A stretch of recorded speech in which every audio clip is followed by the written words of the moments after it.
hay que revisar muchas de las cosas que sabemos de Felipe II. El concepto de hombre culto de Felipe es innegable. Es un rey fascinado por la alquimia, el esoterismo, la magia, la astrología. Felipe II estuvo rodeado de personajes heterodoxos. Los confesores y las personas que se rodeó al principio, pues después van a ser condenadas por la Inquisición. Las autoridades eclesiásticas quemaban los libros prohibidos o los libros confiscados. Felipe II no. Felipe II era un hombre muy humano, era un hombre incluso muy sensible. Creo que es un hombre profundamente desgraciado, porque está atrapado permanentemente por la pérdida y la búsqueda del amor, de personas en quien confiar. Y desde luego lo que hoy en día hay que desterrar por completo es todo lo que está íntimamente ligado a la leyenda negra, ¿no?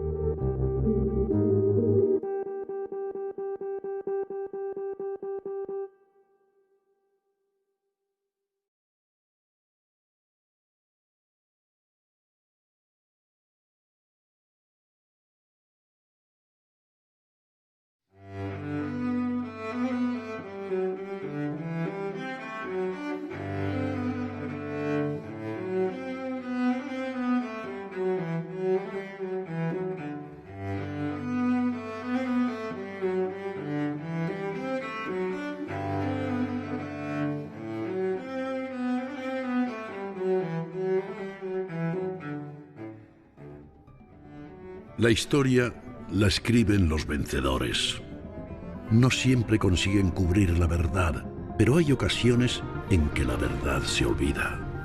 Yo, Felipe II, he quedado para la historia desdibujado y oculto bajo la versión interesada y sesgada de los vencedores y su leyenda negra.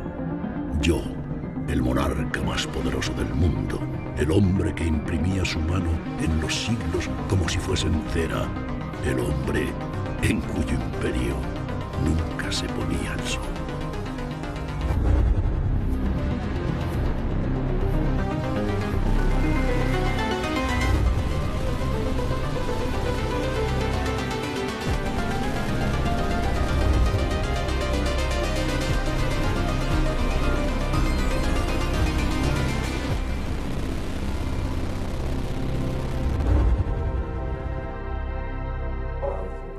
Vale. A ver, cierra. Tercera. La historia de Felipe II se ha contado muchas veces y bajo diferentes puntos de vista. Todos conocemos una parte de esa historia, o creemos conocerla. Pocos hombres han dejado tantas huellas de sí mismos y, sin embargo, están tan rodeados de falsedades, de mitos, de invenciones y falacias que se dan por buenas.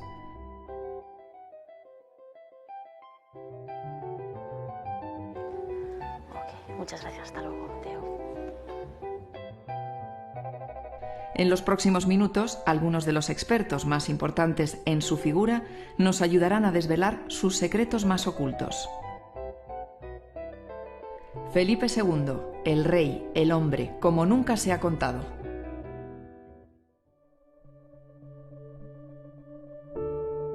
A veces los pueblos olvidan su pasado o no quieren acordarse de él. España, una nación repleta de claroscuros, quizá más que ninguna otra del mundo, ha desviado la mirada de su historia durante demasiado tiempo. A mí, el heredero del emperador Carlos, se me conoce por la derrota de la Gran Armada, por la muerte de mi hijo, por la visión difamatoria de mis enemigos, y se olvida que fui un monarca ilustrado, amante del conocimiento, amigo de las artes. Mi vida, a la vista de todos, sigue siendo un misterio. Todo el mundo prefiere el Felipe II que ha creado en su propia mente, porque todos inevitablemente queremos adaptar la realidad a sus propias preferencias personales e ideológicas. El problema es cuando se intenta entender a un personaje histórico como un bloque homogéneo, ¿no? Felipe II es una figura que ha sido muy maltratada. Es sabido que es maltratado. Desde los últimos años he intentado recuperar. Tiene una evolución desde que es un joven con aspiraciones de una nobleza y de un, digamos, romanticismo basado en su modelo que era la Amadís de Gaula, en una cultura profunda. Evidentemente no se puede ni demonizar ni convertir en un gran paradigma. Y desde luego lo que hoy en día hay que desterrar por completo es todo lo que está íntimamente ligado a la leyenda negra, ¿no? Puesto que ya está, o sea, eso fue una propaganda política concreta para conseguir unos fines muy concretos.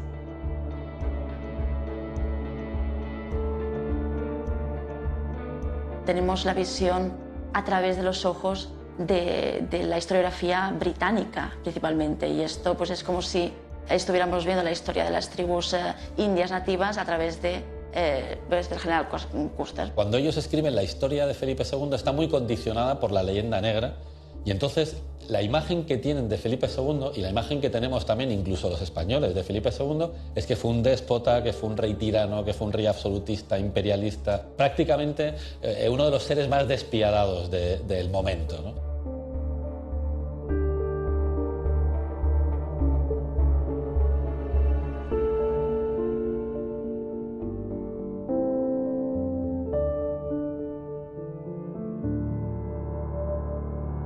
Felipe II es el rey del mundo, pero ese monarca, que la leyenda negra lo ha pintado como un genocida, como un déspota sanguinario, tenía perfiles absolutamente sorprendentes. Era un rey muy hecho a la europea, que trae jardines flamencos a Madrid, que organiza un lago artificial en la Casa de Campo. Empezó a montar hospitales para pobres, también en Madrid y en diferentes partes del imperio.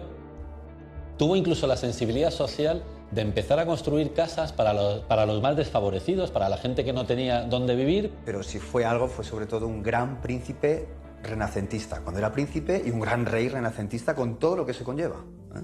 Con respecto a la filosofía, a la búsqueda del conocimiento, en fin. Luego estaba muy preocupado por la cultura, ¿no? La primera universidad en América, en lo que hoy es Perú, la creó él porque tenía mucho interés en que en España o en el imperio pues que se viviese mejor y que la gente estuviese más preparada y que tuviese cierta seguridad. Creo que es hora de que acabemos con la leyenda negra respecto a Felipe II. El rey que dominó el mundo no fue un personaje gris, poco cultivado, siempre vestido de negro, taciturno y con pocas ganas de conocer su propio mundo, el planeta en el que habitaba. Al contrario.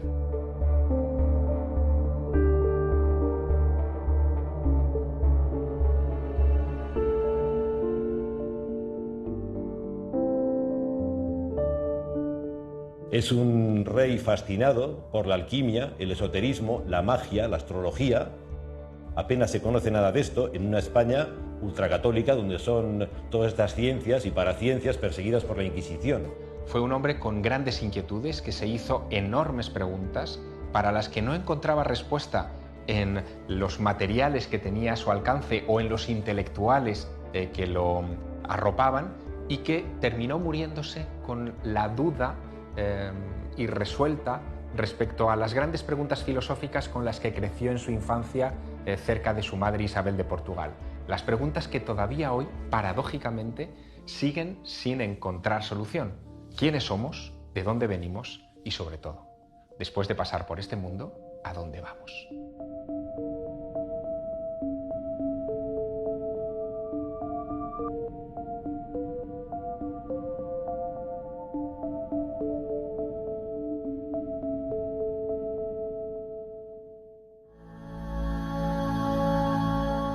La relación de Carlos V con su hijo no fue tan importante como podemos creer. Eso en parte por las muchísimas ausencias de Carlos V de España.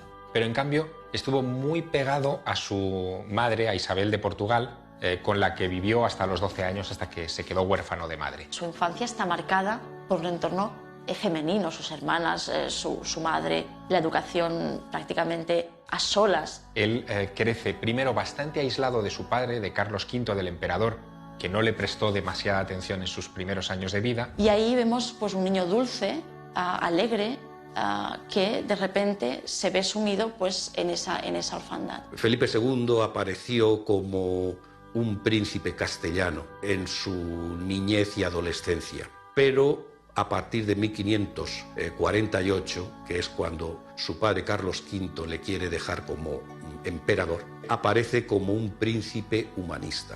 Incluso es más, los confesores y las personas que se rodeó al principio, pues después van a ser condenadas por la Inquisición. Hay que pensar que creció en parte fuera del país. Felipe II pasó 14 meses en Inglaterra y 5 años en los Países Bajos, 1 año y medio en Alemania, muchos meses en Italia, en Francia también, y conocía personalmente a casi todos los personajes importantes de su época. En mi infancia y juventud gusté de la literatura, la caza, el baile. Aprendí idiomas, viajé y fui educado como futuro rey. Ya adulto, como cabeza del imperio más vasto que han contemplado los siglos, tuve grandes victorias y derrotas, disputas con la Iglesia y con el Papa. Me interesé por los conocimientos ocultos y, sobre todo, quise dejar mi legado en forma de piedra y libros. Lo tenéis ante vuestros ojos. ¿Por qué mis pasos por esta tierra son hoy solo una sombra?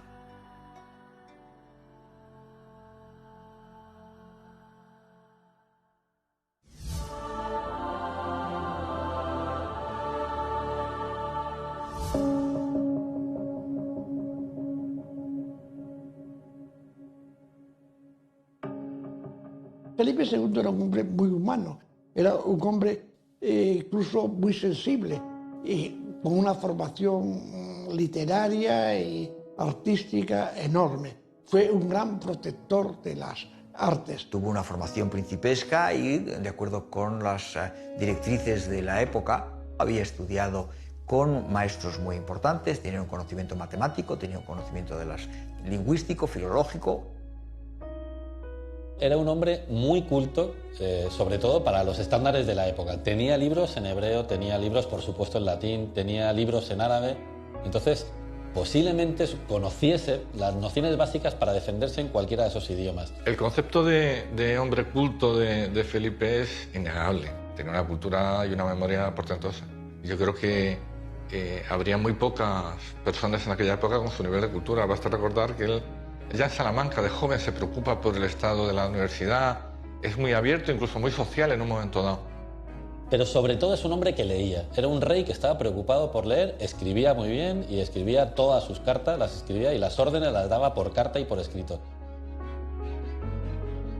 Fue un gran representante de todo lo que fue el Renacimiento intelectual, socialmente.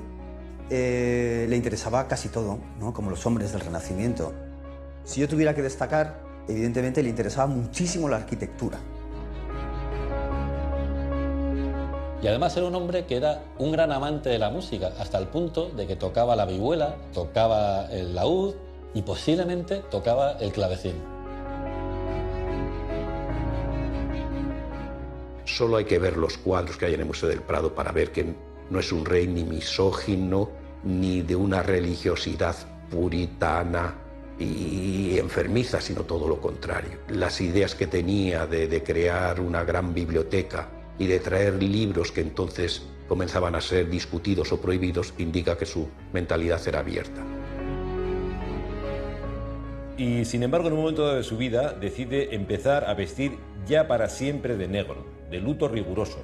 No es tanto por la muerte de sus mujeres, que se le iban muriendo una detrás de otra, ni siquiera por el catolicismo que se le imputaba, es porque, leyendo un libro muy popular entonces, un libro esotérico, el Picatrix, recomendaba vestir de negro para atraerse las influencias de Saturno. Es el planeta de la melancolía, pero también de la inteligencia. En adelante vestirá siempre de negro con un añadido, el famoso bonete negro de Felipe II, que tiene un punto de mitra, viste como una especie de sumo sacerdote, y también algo que recuerda al rey Salomón.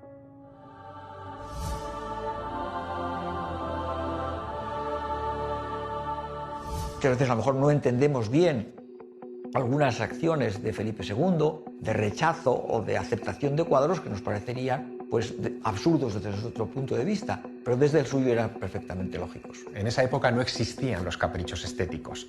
En todo caso, lo que existían eran planes estéticos. Los cuadros que encarga para el retablo mayor del Escorial, con unas funciones informativas, con unas funciones de devociones, con unas funciones de contar la historia sagrada, pero también está empleando desde un punto de vista privado pues cuadros mitológicos con una función, diríamos, de erotización a partir de las imágenes de mujeres desnudas en actitudes, incluso diríamos inconvenientes. Digamos, va a tener unas funciones completamente distintas a las que fueran devocionales o a las que pudieran ser de entretenimiento o didácticas.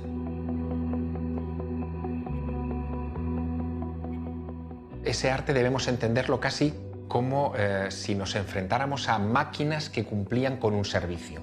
En el caso del Jardín de las Delicias, ese servicio era un servicio profundamente espiritual. Yo diría que el Jardín de las Delicias era una especie de tabla de gimnasia para el alma del rey. El Bosco me fascinó. Sus visiones atormentadas ejercieron en mí una irresistible atracción. Hice adquirir sus obras por toda Europa y en mis últimos momentos mandé colocar el Jardín de las Delicias en mi lecho de muerte. Quise contemplarlo en las últimas horas de mi vida. Aquellas imágenes ocultaban una verdad más allá de lo evidente, como un puente tendido entre este mundo y el otro. La fascinación de Felipe II por el Bosco llega tanto que acumula hasta 34 tablas en sus aposentos privados. El Bosco se convierte en una especie de abridor de caminos esotéricos para Felipe II y puede que Arias Montano, el sabio Arias Montano, junto con Andrés Laguna, uno de sus médicos de cabecera, fueran sus iniciadores en ese camino del que apenas conocemos más que las pinturas del Bosco. Los cuadros del Bosco estaban no demasiado bien vistos desde el punto de vista de la ortodoxia religiosa, y que a lo mejor esos cuadros en Flandes, bueno, no perturban, pero en España pudiera tener usted pues problemas con la Inquisición. Cada vez que se abrían los paneles del Jardín de las Delicias y se dejaba ver esa especie de gran orgía que se contempla en su tabla central, las murmuraciones eran muchísimas. En el Jardín de las Delicias vemos la creación del hombre y poca gente observa o repara en quién preside esa creación del hombre. No es Dios Padre, es Jesucristo. Es una clave absolutamente herética propia de las doctrinas adamitas. Esa secta, los adamitas, decían que para redimirse de este infierno en el que vivimos, lo que tendríamos que hacer es conseguir que aparecieran sobre la faz de la tierra un nuevo Adán y una nueva Eva, que serían tutelados durante 1000 años, no por Dios Padre, sino por Jesucristo. Otro artefacto pictórico que estaba en sus estancias particulares y que hoy conocemos como la Mesa de los Pecados Capitales. El centro de la mesa es el ojo de Dios que todo lo ve. Por lo tanto, era una máquina de vigilancia construida hace 500 años.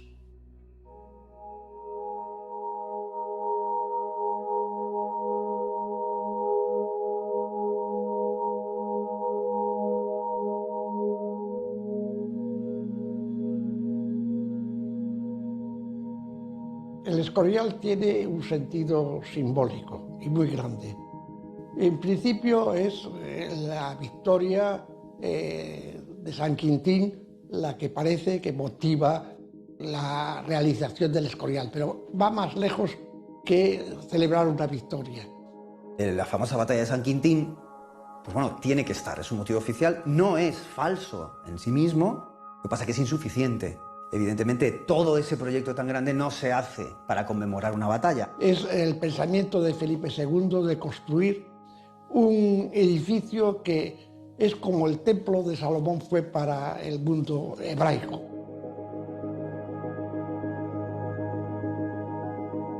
Felipe II creía que él era, de alguna manera, el heredero de Salomón. Por eso, cuando él construye el patio de ingreso a la iglesia de San Lorenzo del Escorial, coloca en el frontispicio a los reyes de Israel.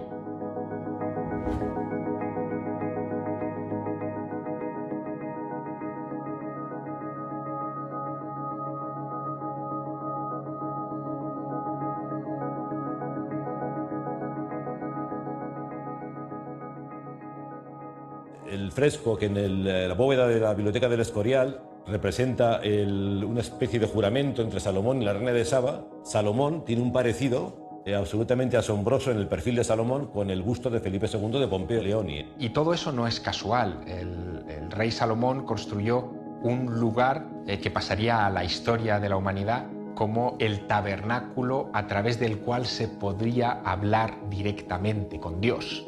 Cuando él construye el monasterio del Escorial, tiene esa ambición. El hacer una especie de Jerusalén celeste en medio de esa inmensidad del paisaje y que se estuvo buscando durante 3 años hasta dar justo con él para construir esa nueva Jerusalén celeste, ese templo de Salomón.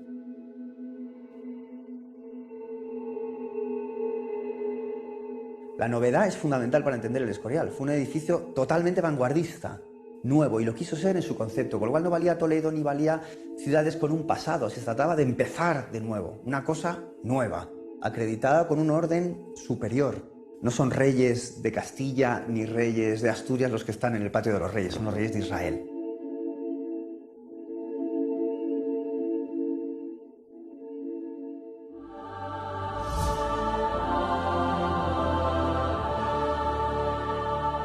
A mí me sorprende mucho que todavía hoy, en pleno siglo XXI, ilustres historiadores, expertos, especialistas, sigan considerando que la alquimia, en lo que se refiere a su lectura histórica, es un dato casi irrelevante, por no decir ninguneable, ocultable, ¿no?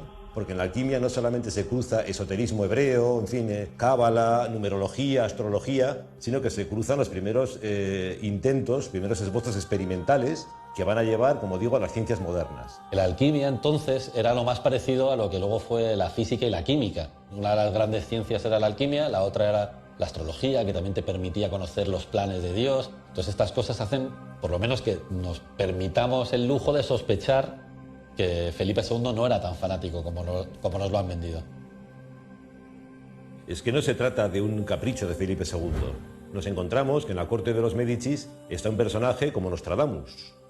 Su primo, el emperador Rodolfo, que realmente lleva el título del imperio, tiene su corte de Praga convertida en un auténtico cenáculo de cabalistas, numerólogos, astrólogos. Felipe II era un gran conocedor de la literatura hermética, un hombre que se interesaba mucho por las ciencias ocultas, en lo que hay un sentido de la magia y un sentido de la trascendencia.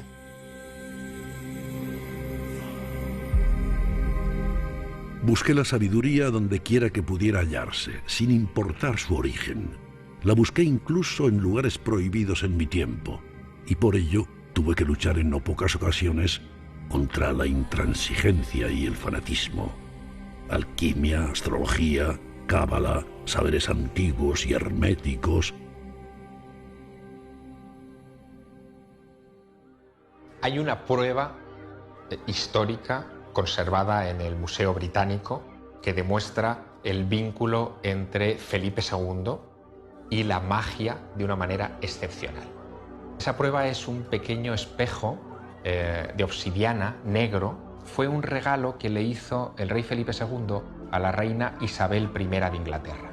La reina Isabel I de Inglaterra tenía un mago de cabecera, un alquimista que se llamaba John Dee. Es un personaje absolutamente fascinante, el autor de una compleja obra entre esotérica, cabalística, astrológica, y hay quien le atribuyen también la escritura del manuscrito Voynich, también conocido en su tiempo como el Códice Ochavado. Es muy posible que Felipe II, acuciado por sus bancarrotas y por su malísima salud, en algún momento dado de su reinado intentara hacerse con este manuscrito y que todavía hoy nadie ha conseguido descifrar. John Dee fue, además de mago y hechicero, también un espía que firmaba sus documentos para la reina con 2 ojos seguidos de un número 7 que era el número mágico. 007 viene de la firma de John Dee. Pues bien, este John Dee tenía como una de sus reliquias más preciadas ese espejo que Felipe II le había dado a la reina Isabel I de Inglaterra y que hoy descansa en una vitrina del Museo Británico de Londres.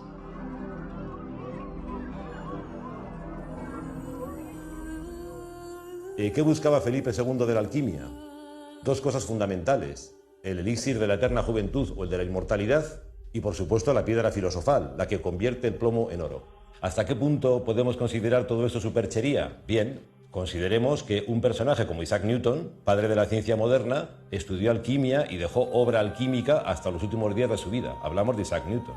Cualquier persona de la capacidad intelectual y de las posibilidades de desarrollo intelectual que tuvo Felipe II en el siglo XVI no solo contemplaba la necesidad de estudio de disciplinas heterodoxas, sino que lógicamente incurría en ellas. Entonces, ¿cómo no le va a interesar al rey la cábala, la alquimia? Cosas que, a lo mejor por el prejuicio que siglos después, ¿no?, la propia Iglesia ha generado sobre esas disciplinas por puro desconocimiento, pues le pueden parecer heréticas, pero la búsqueda del conocimiento estaba.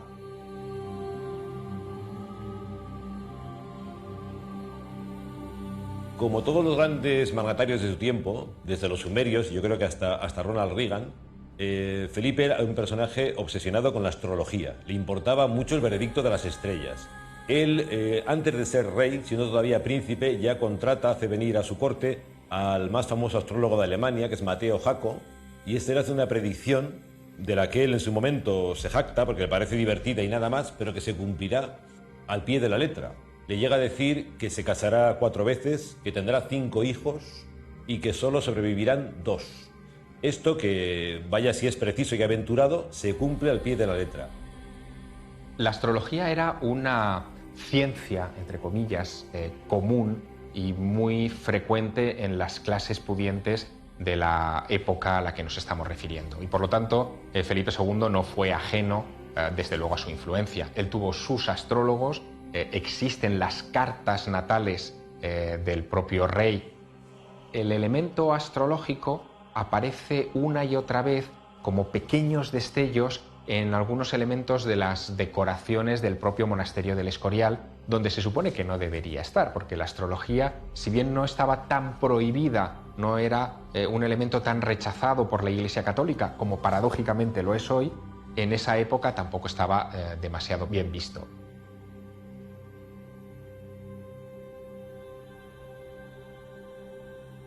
Pocos me entendieron. Este mundo no estaba hecho a mi medida. Dijeron mentiras que mis enemigos quisieron creer. 1000 veces repetidas se convirtieron en verdades. Mi gran biblioteca y el Escorial en toda su gloria, el arca erigida para atesorar el mayor conocimiento de su tiempo, los saberes antiguos y nuevos reunidos. ¿Y para qué? Para un mundo que parece no haber aprendido nada. Hay una leyenda que dice que Felipe II eligió el emplazamiento del monasterio porque ahí existía una entrada a los infiernos. De hecho, durante la construcción no fueron pocos los operarios que veían un perro negro merodear a altas horas de la madrugada entre las máquinas, las grúas y los materiales de construcción, y que algunos interpretaban como el mismísimo diablo. Perro que desapareció por completo el día que se colocó la última piedra del santuario. Y conociendo el tipo de maestros constructores, de gente que trabajaba, es decir, arquitectos, de maestros de obra, la elección del lugar necesita algún tipo de acreditación simbólica, histórica. Tiene que ser un lugar de culto, que pase algo, no puede ser solo una finalidad práctica. Posiblemente concentrar energías telúricas de alta intensidad para sus experimentos alquímicos o para su propio bienestar personal o para el de España en general, y quizá también, otra leyenda paralela, tapar una boca del infierno. Sucede mucho en la tradición hermética que se unen los puntos infernales y los puntos celestes, unos sobre otros, suelen solaparse. ¿Sabía algo de esto Felipe II? Probablemente sí. Un arquitecto del Renacimiento jamás hubiera construido eso en cualquier solar.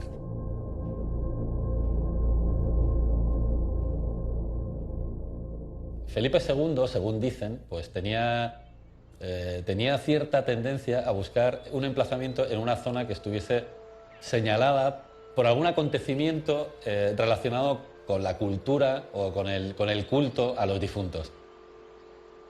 Acabaron encontrando otro cerro sagrado de los celtas, que es el Monte Avantos, que estaba cerca de una villa manchega que se llamaba Madrid, que era un pueblo de segunda o de tercera categoría.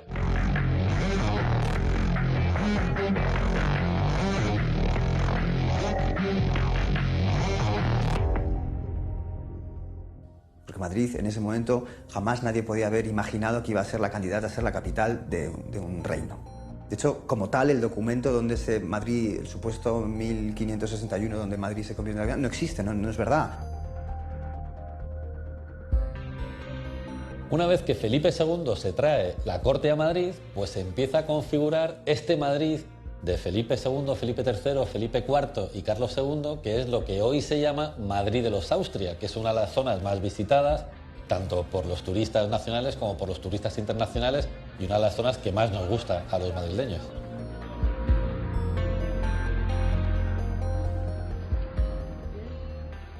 Se traslada la corte allí.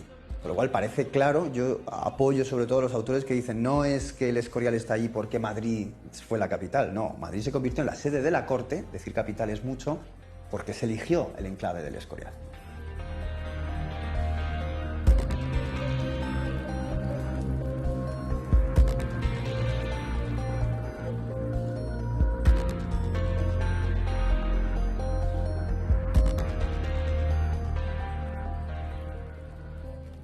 El Monte Abantos casi seguro que era un monte sagrado en tiempos de los carpetanos, vinculados con unos cultos locales, celtíberos, seguramente la presencia del propio dios Lugh, dios que su festival, es decir, su gran fiesta asociada es en agosto, como San Lorenzo. Pensemos que las primeras dinastías reales españolas, que son las dinastías navarra y aragonesa, tenían una especial conexión con un mito que está disfrazado detrás del Escorial, que es el mito del Santo Grial.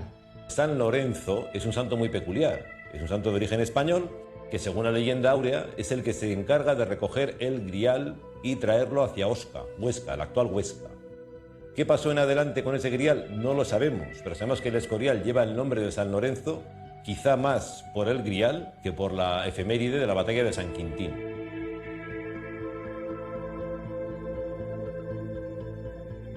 El Escorial, eterno, grandioso. Para erigirlo ordené que se emplearan las técnicas más avanzadas, los métodos más perfectos. Solicité que se llamara a los más sabios maestros y puse en sus manos los mejores materiales. No reparé en gastos. Su magnitud, su majestuosidad sobrecogen a través de los siglos.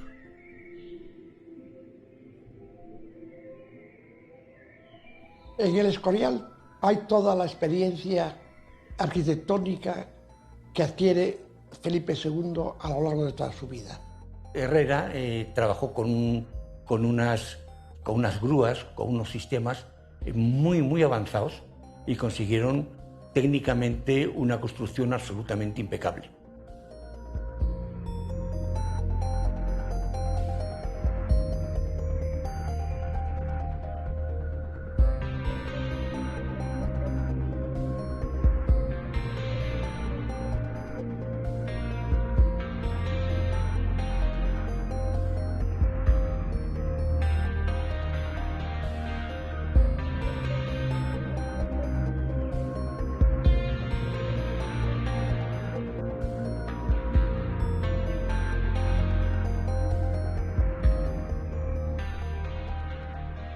Ese famoso dicho de esto dura más que la obra del Escorial, realmente carece de fundamento. Entonces no había vehículos a motor, no había grúas motorizadas, no había equipos potentes para construir, fue todo a mano. Y a pesar de eso se consiguió terminar el monasterio en 21 años. Felipe II tenía el mal de piedra, en el buen sentido de la palabra, era un arquitecto en el sentido especulativo. Escorial es, podríamos decir, su autorretrato.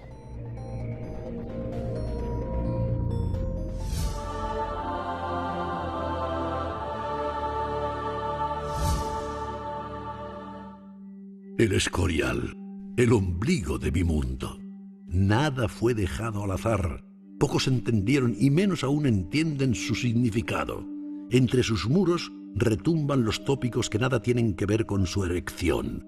La forma de parrilla por el martirio de San Lorenzo, la conmemoración de la victoria en San Quintín, sin sentidos. Aunque basta tener ojos y oídos para descubrir la realidad. un complejo arquitectónico, porque claro, es mucho más que un monasterio, de esas características, tiene obligatoriamente, tiene que tener por parte de quien lo está haciendo una lectura y un carácter simbólico. Los artífices del Escorial son herederos de una larga tradición de arquitectura sacra, puesto que no hay más que medir para saber que se están utilizando los números que se están utilizando en las grandes construcciones sagradas. Se ha dicho que repite la forma de una parrilla. No es la forma de una parrilla, es el sello del Templo de Salomón en Jerusalén. Y el Escorial repite esa configuración buscando ese parentesco entre Jerusalén celeste y Jerusalén terrestre.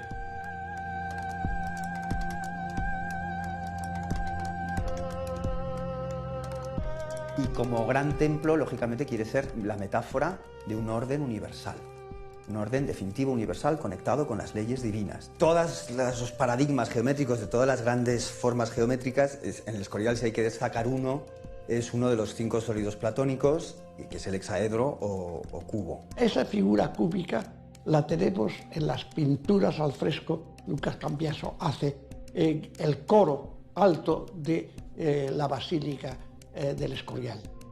Dios está sobre esa figura cúbica que es la esencia precisamente del universo.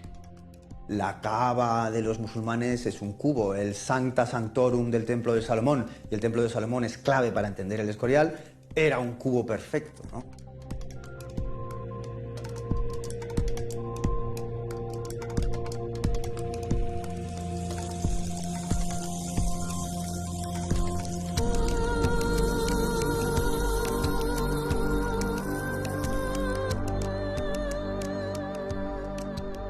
La famosa bóveda plana tiene que ver, claro, con todo ese espíritu del arte cúbico, etcétera, etcétera. Una bóveda espectacular, prodigiosa, que ha maravillado siempre por precisamente la técnica tan extraordinaria.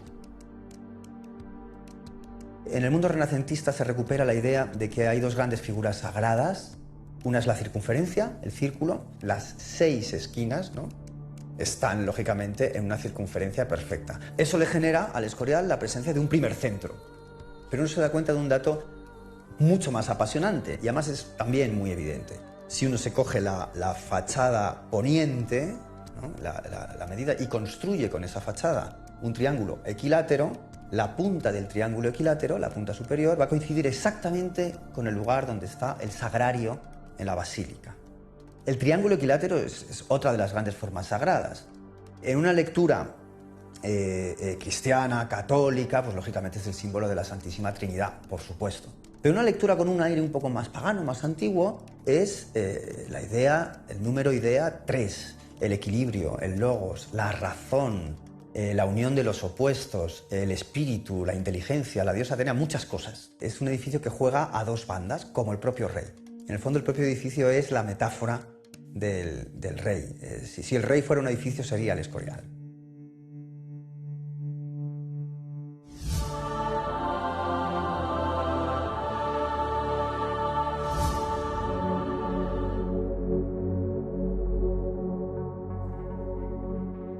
La gran colección de libros del Escorial es un hecho curioso de la actuación intelectual del rey. En muchos países, en Francia, por ejemplo, las autoridades eclesiásticas quemaban los libros prohibidos o los libros confiscados. Felipe II no, se puso a esta práctica. En enero de 1559, Roma publicó el primer catálogo de libros prohibidos. Curiosamente, en agosto de 1559, la Inquisición española publica también el primer catálogo de libros prohibidos. Si uno compara los libros de uno y otro catálogo, observa que más del 50% no coincidían. En el fondo, el Escorial es como si tuviera dos templos. La gran basílica para la religión oficial, etc. Pero existe un segundo templo, en mi opinión, infinitamente más interesante, que es la biblioteca, ¿no? Está todo ese bellísimo programa iconográfico en el que se cuentan muchísimas cosas, ¿no? Para empezar, se cuenta que el conocimiento es uno, es una gran sala, al cual se llega por muchas maneras, pero el conocimiento solo es uno. Del 1 se pasa al 2, porque en los testeros está la filosofía y la teología como dos grandes vías. Pero para llegar a ello se tiene que llegar a través del 3 del trivium y del 4 del quadrivium, las 7 artes liberales, que nos están contando no solo un programa de estudios, no, es una metáfora de la propia búsqueda del conocimiento. Una cosa está clara, Felipe II estuvo rodeado de personajes heterodoxos. Ese es el caso, por ejemplo, del padre José Sigüenza, este confesor, cronista de la vida de Felipe II y también de parte de los últimos años de Carlos V. En realidad era el discípulo favorito, predilecto, de Benito Arias Montano, que fue un personaje extraordinario dentro de la corte del rey. El gran programa iconográfico del Escorial y en especial de la biblioteca del monasterio está condicionado por las ideas de este personaje, del que existen considerables sospechas de que militó en una secta que se conocía como la familia Caritatis, la familia del amor. Es un señor vigilado por la Inquisición que tiene que dar versiones oficiales de los hechos. Lógicamente uno no hace falta que sepa mucho para entrar en esa biblioteca, ver lo que está representado y comprobar que lo que está ahí representado no se puede ni se debe representar en un templo católico contrarreformista, en una biblioteca monástica, como es el caso. No se puede. No puede haber esas figuras paganas, no puede haber esa libre interpretación, no puede haber todo ese canto a la geometría sagrada, a la inclusión de personajes tan fascinantes como los gimnosofistas, ¿no? Que intentaban averiguar las cualidades del alma del ser humano a través de los números.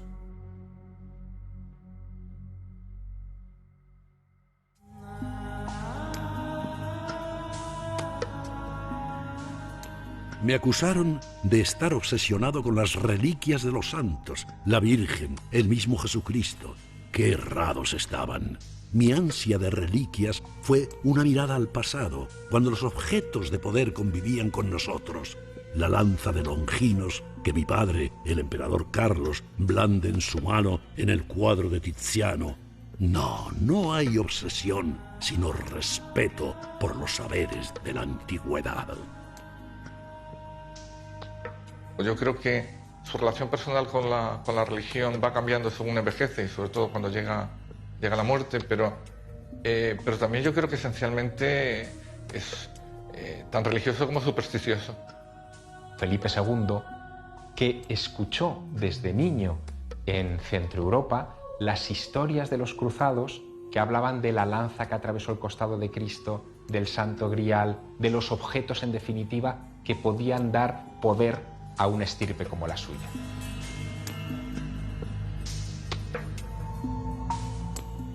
Casi la totalidad de las reliquias que coleccionó durante su vida y que se encuentran en el Escorial son reliquias que él había comprado, conseguido fuera del país, en Alemania sobre todo, en Países Bajos y otros países.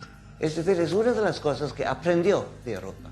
Que el monasterio del Escorial se convirtiera en el mayor depósito de reliquias, de restos de hombres y mujeres santos de la cristiandad, no era tampoco una casualidad. Se supone que todas esas reliquias contenían algo de la esencia divina y podían dar fuerza en un momento de necesidad al monarca y a quien estuviera a su alrededor. Felipe II, cuando se siente ya enfermo y que va a morir, se va al Escorial para morir en el Escorial. Y Felipe II es esencialmente la oruga que está dentro de precisamente ese núcleo que es el palacio en ese Jerusalén celeste.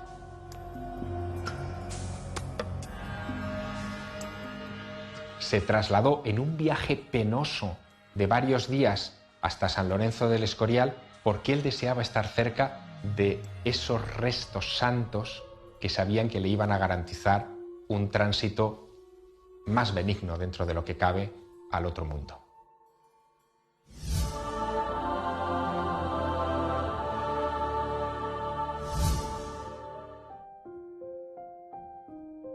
Pobre hijo mío, mi heredero.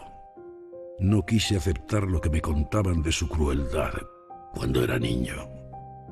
Quizá no velé lo bastante por él. Se volvió loco y ya nada pudo hacerse. Su prematura muerte, tan triste, me desgarró. Me destrozó para siempre el corazón. De los focos o de los sucesos en los que se basa la leyenda negra sobre Felipe II es sobre la actitud y el comportamiento que tuvo en relación con su hijo, el príncipe Carlos. El infante don Carlos estuvo encerrado en el Alcázar de los Austria. El Alcázar de los Austria fue, claro, el centro donde se tomaban todas las decisiones del imperio. Y era tirando a bastante cutre, hasta el punto de que cuando vino Felipe V, que fue el primer Borbón, misteriosamente se quemó. Y cuando se quemó, pues se construyó el Palacio Real. Entonces, el Palacio Real ocupa el mismo lugar que antes ocupaba el Alcázar de los Austria.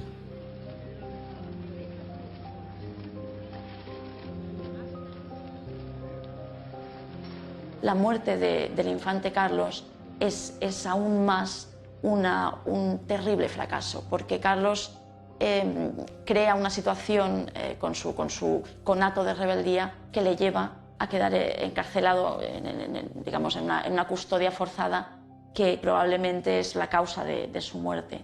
Hay pocas dudas de que don Carlos tenía graves problemas de salud mental, con muchísimos problemas, sobre todo de comportamiento. Tenía grandes problemas para controlar los impulsos. Normalmente tenemos 8 bisabuelos y don Carlos tenía 4 bisabuelos y normalmente tenemos 16 tatarabuelos y él tenía 6. Entonces ya los problemas de consanguinidad, los problemas de endogamia en la familia de los Austria, pues se empezaban a manifestar. Era un problema dinástico serio, porque Felipe II no tenía ningún otro hijo varón. Entonces es difícil de justificar que Felipe II participase de alguna forma en la eliminación física de su hijo, porque era el que tenía que heredar ese imperio, no tenía otro. Felipe III ya fue un hijo nacido del último matrimonio casi in extremis de Felipe II. Cuando estaba a punto de morir, dicen que Felipe II dijo algo así como: qué pena tener que dejar este gran imperio que hemos creado en manos de un hijo que es medio tonto.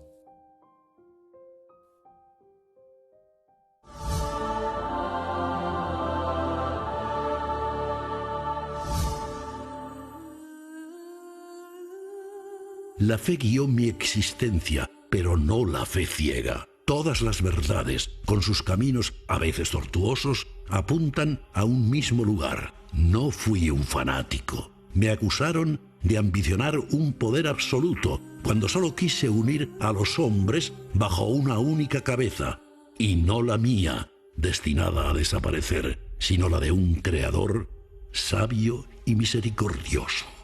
Carlos V invade Roma en el 1527. Se proclama el líder de toda la cristiandad. El Papa queda subordinado. Cuando abdica en Bruselas, Felipe II tiene que formar esa monarquía, basándose en la idea de su padre, monarca universal.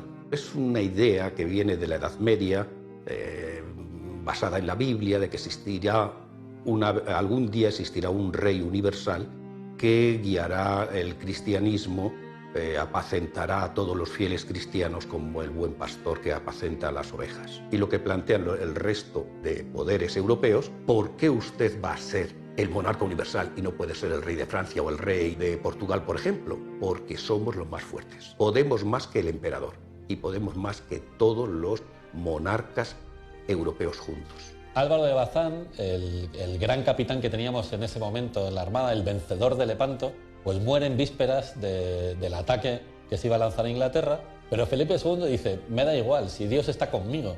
Entonces elige al duque de Medina Sidonia como capitán de su flota.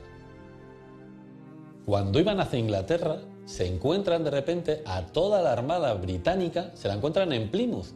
Los marineros más experimentados se lo dicen al almirante, al duque de Medina Sidonia. Le dicen: almirante, tenemos que atacar. Sin embargo, el almirante dice que no, porque él tiene órdenes, y entonces ataca por donde se supone que tenían que atacar según los planes preconcebidos. En ese momento se perdió esa batalla que nunca llegó a darse, ¿no? Sufrieron pérdidas en la batalla, pero fueron las menos. Las mayores pérdidas se sufrieron en el intento de regresar a España. Y aquellos que pasaron por el Canal de Irlanda, entre Irlanda y Escocia, Inglaterra y Gales, pues salieron mejor parados, pero los que bordearon Irlanda por la costa oeste, esos sufrieron unas tormentas terribles y dicen que 25 barcos naufragaron allí y murieron cerca de 8.000 españoles. Y no habían muerto ahogados, habían sido asesinados allí, ejecutados por los soldados de la reina de Inglaterra y también, en ocasiones, por los propios irlandeses. A Felipe II, cuando le cuentan esto, pues en el fondo cae en una pequeña depresión o una gran depresión, porque de repente Dios le abandonaba. En ese momento Dios ya no estaba con él. La divina providencia le estaba castigando o porque ya no estaba a su favor o porque había hecho algo mal.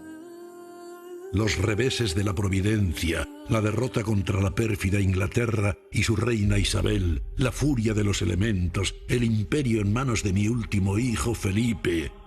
España siguió siendo fuerte durante siglos, pero Dios pareció darme la espalda.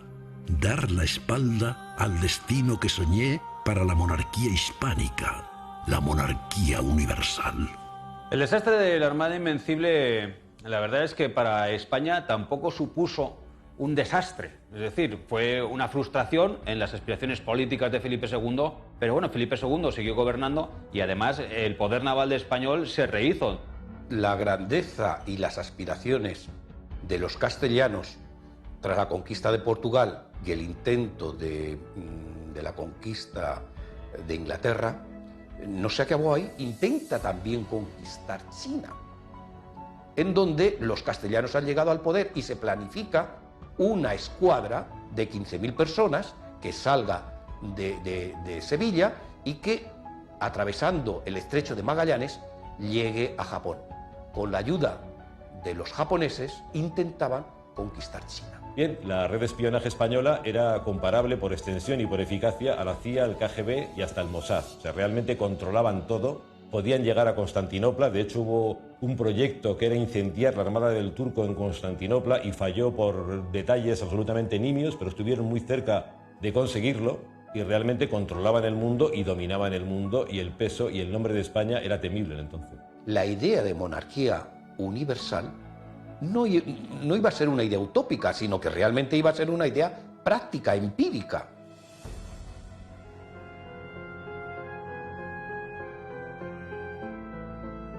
¿Cómo hacer un resumen de Felipe II? Muy difícil. No hay ningún político de ninguna época hasta nuestros días que pueda salir con su reputación totalmente limpia. Y con Felipe entonces siempre hay cosas que criticar, cosas que elogiar. Yo no optaría ni por un lado ni por el otro. Sin duda ninguna, Felipe II ha sido el monarca más poderoso, o por lo menos el más influyente de toda la historia. Fue un gran monarca dentro de Europa y parece mentira que haya pasado o pase con leyenda negra. Es algo contradictorio. Para mí Felipe II fue un hombre absolutamente admirable, pero lo que me despierta, aparte de muchísima admiración y muchísimo respeto, me despierta muchísima compasión. Era el responsable de conseguir una serie de cosas que las intentó, el Escorial es mucha metáfora de eso, y que al final fracasaron. No solo hay un Felipe II. Muchas veces nos hemos quedado con el Felipe II final, que es el oscuro.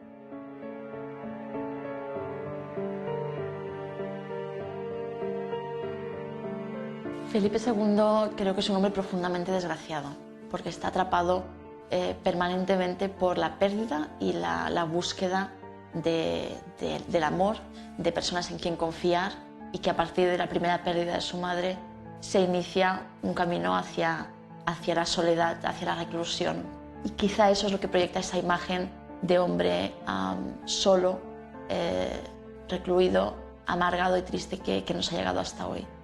Encontramos un Felipe II en los últimos momentos de su reinado que es un ser absolutamente patético, un anciano con ese rostro cadavérico, con prácticamente los ojos irritadísimos de no dormir, de sus absolutos insomnios, sus pesadillas, sus dolencias, y lo encontramos al final en una cámara que se está pudriendo, con llagas que ulceraban su cuerpo. Cuentan sus confesores que el olor a podredumbre espantaba, que tenían que estar rociándolo constantemente con vinagres y sales y esencias para que se pudiera simplemente soportar el olor de Felipe II pudriéndose.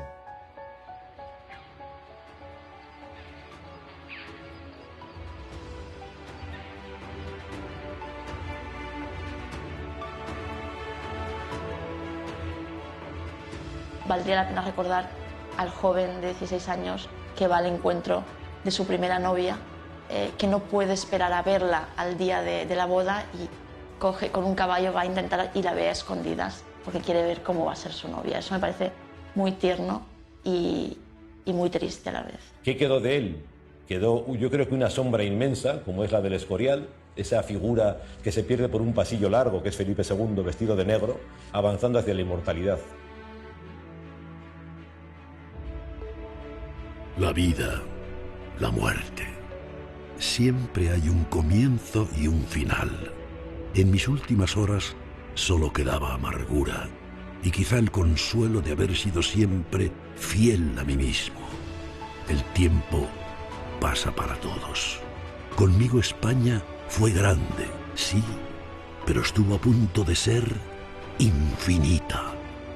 Después comenzó el declive. La herida estaba ahí, lista para emponzoñarse. Los españoles son grandes en la grandeza, pero ruines en la pequeñez. Ojalá mi historia les haga verse como fueron y como son, capaces de todo.